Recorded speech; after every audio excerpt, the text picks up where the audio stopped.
Okay.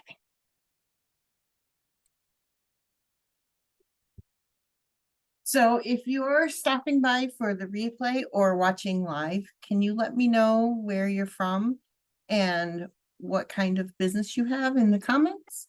That will help with the algorithm so that this information gets out to other people.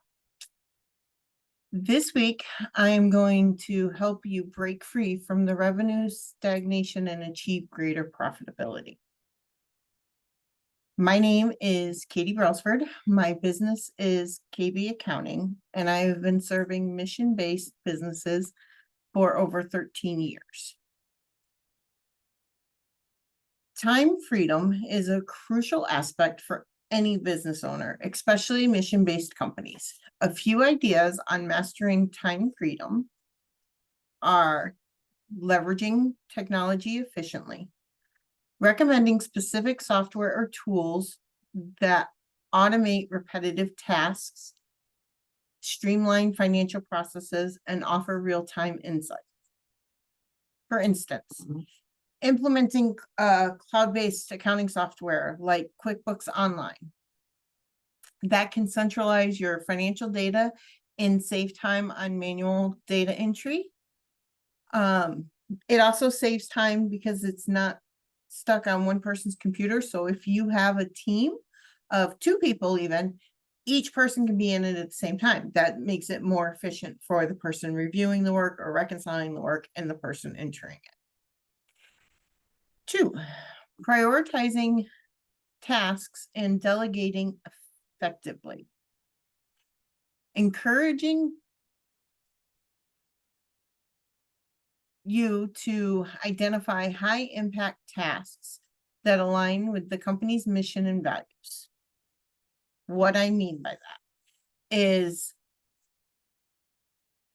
delegating non-core responsibilities to trusted team members or outsourcing tasks like payroll, administrative work can free up a lot of your valuable time. And it also helps reduce stress load. That's not the word I'm looking for, but mental tasks. It frees up some of your mind from that mental task of these things because you've handed it off to somebody else to take care of it. Implementing strategic planning and goal setting. You should establish clear long-term objectives and break them down into manageable, actionable steps. Setting measurable goals allows for better time management and prioritization of efforts. What I mean by that is you have this big project that's due, and it's for many people, having this massive thing can be paralyzing. So breaking it down into smaller steps helps you feel more accomplished with each step that you can cross off or check off, or however if you use an electronic project management, if you use a notebook for your project management, it just, you feel better crossing it off. And it also allows you to be able to do these 3 steps right now and then tackle these 6 other things that just came up that you have to get to right away, and then go back and you know where you left off. Creating time blocks and routine schedules. Adaptation of time blocking techniques where specific periods are allocated for focused works, meetings, and personal time. What I mean by that is craft a routine that can enhance productivity and help maintain a work-life balance. So one thing that I just started implementing in my firm is that people schedule an hour with me so that we can sit down and tackle the questions and the items that are on their list that they need my help for because they're not really sure how to handle it, rather than discussing it 20 different times throughout the day. Here, you have this hour block. And in this hour block, we'll tackle everything you found yesterday. And it frees up their time because they can now take that mental load off, put it on their list of things that we will tackle tomorrow and move on to the next thing on their list. And it saves me from running to help every 5 minutes. Time blocking is a new thing for me, but I find that I'm saving time by doing that. Encouraging continuous learning and skill development. This is huge, and this is something that I don't think enough companies spend enough time budgeting for and preparing for. Invest time in learning new skills or refining existing ones. This might include attending industry-related workshops, leadership training, or networking events that align with the company's mission. I don't believe any of us spend enough time refining our skills because we're too busy using them.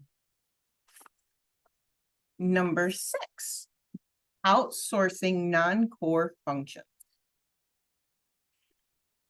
The outsourcing of certain tasks such as bookkeeping, HR, IT support to specialized firms or professionals can save you valuable time, and it can save you money in the end from any fines or problems that arise due to errors for people that aren't specialized in it. By this, I mean, if you are taking on your HR and your skill set and history is widget making, and you bring on Joe Smo, but you don't have him fill out an I-9, you can get fined for that. By outsourcing that which you are not master of, not only are you freeing your time, but you're also saving yourself from errors and penalties down the road. This also enables you to be able to focus on core business activities and strategic decision making. Number 7, establishing efficient communication protocols. Streamlined communication methods within the organizations will minimize unnecessary meetings and emails.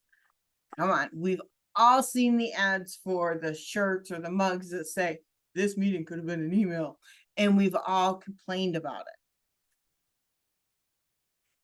If you implement platforms such as Slack or Asana for internal communications, that can enhance collaboration and save time in the end, because I don't know if I've used Asana and I've used Slack. You can have a chat for each project. So it's not like Susie is getting 6 dozen messages like with Google Meets, and they're all over the place. With Slack and Asana, Slack is a little bit, or Asana is a little bit different than Slack, because Slack is more similar to Google Meets, except you can have different channels. In each of those channels, you have different people, whereas Asana has projects, and each project is on a day. You have your day that your stuff is due, and you can check it, you can comment on it so that everybody in the team can see all of that. Things like that make project management so much easier. Number 8 is promoting work-life balance. I cannot stress to you how important it is to set boundaries between work and personal life. Taking breaks and vacation, engaging in hobbies, all of this is going to prevent you from burning out and maintaining your own mental and physical well-being. This is something that I'm working on personally. My goal when I started my company was that I was going to have 3-day weekends. It was something I had kind of in the summer at my old corporate job, and I really wanted to push that into my organization. I would love to be able to have 3-day weekends for the entire organization. Right now, I have staff that would prefer to work on Fridays than to take it off because they feel that their Mondays would be too overloaded. But that's their choice. They could take it off if they wanted. The office is closed. But what that does is it also frees up my staff to, if they decide to work, they can just focus on their work and they're not interrupted by clients. They're not interrupted by the doorbell opening or the phone ringing or any of that. And the other thing I've made a promise to myself to do is to not turn on my computer at home. I'm not as good at that. When an emergency arises, I will turn on my computer and I will answer it. I have my email on my phone. I have to go in and check my email on my phone. It doesn't ding every time I receive an email because I would never stop looking at it if it did. It's so important for you to have a home life and not just work, because as a business owner, we tend to push ourselves to the limit and work 24/7. Even if we're not physically in the plant or office or store, we are constantly thinking about how to evolve it, how to move it into the next direction.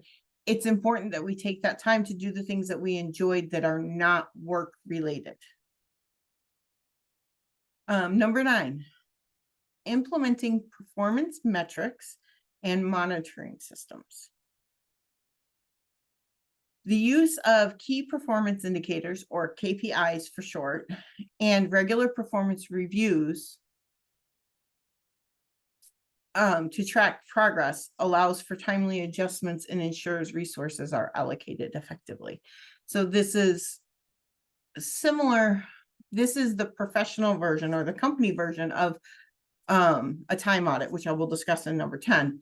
So basically what you're doing is your industry, say you are a human resources, you are a not human resources, human services, you are a residential center. One of your key performance indicators is payroll. So it's client versus staff. Now, we all know that, well, anybody in the industry knows that you have ratios. You have to have so many staff per individual client. So keeping track of that lets you know if you are scheduled, if too many staff are getting scheduled, not enough staff are getting scheduled. Overtime is crazy because there's not enough staff to do it. And you have people having to work outside of their normal schedule hours. If you are a widget maker, KPI would be cost of goods. Following the cost of goods lets you know how profitable your widget is and if you have to make adjustments, whether it's on the ordering side or whether it's on your sales side. Number 10, encouraging time audit and reflection. To me, this goes so well with number 8 because as the business owner, you need to periodically evaluate how your time is spent. So conducting a time audit to identify the drains and areas for improvement can lead to more effective time management strategies.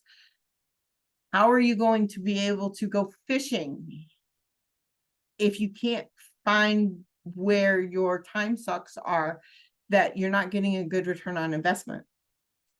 If you're out there hitting the pavement trying to sell your widget, but you're realizing more people are communicating with you through email, stop pounding the pavement and start communicating people with email and phone. Set up the meetings that way so that when you show up and they're not there, you already know ahead of time that they're supposed to be there. You're not just cold calling them. Mastering time freedom requires a multifaceted approach tailored to the specific needs and goals of the business. Well, these examples that I gave today offer diverse strategies. The effectiveness of each approach may vary based on the company's culture, industry, and individual preferences. It's essential for business owners to experiment and find a combination of techniques that best suit their circumstances or your circumstances. So what's the big takeaway in all of this? By understanding the challenges of the time trap, implementing strategies for breaking free, prioritizing work-life balance, streamlining systems, and adopting a time freedom mindset, mission-based business owners can achieve greater efficiency, productivity, and overall success in their businesses while enjoying a more fulfilling personal life. Can you imagine having personal time? Don't waste another minute doing tasks that someone else can do. If you currently don't have someone on your team to support you in any of this, maybe it's time to talk to someone that can help. Please comment strategies below or feel free to reach out to us privately so that a member of my team or I can see how we can help. Also, if you know a business friend who might need to hear this information, share this video with them or tag them in it so that they can see it. I hope everyone has a wonderful week, and I will see you next week. Bye.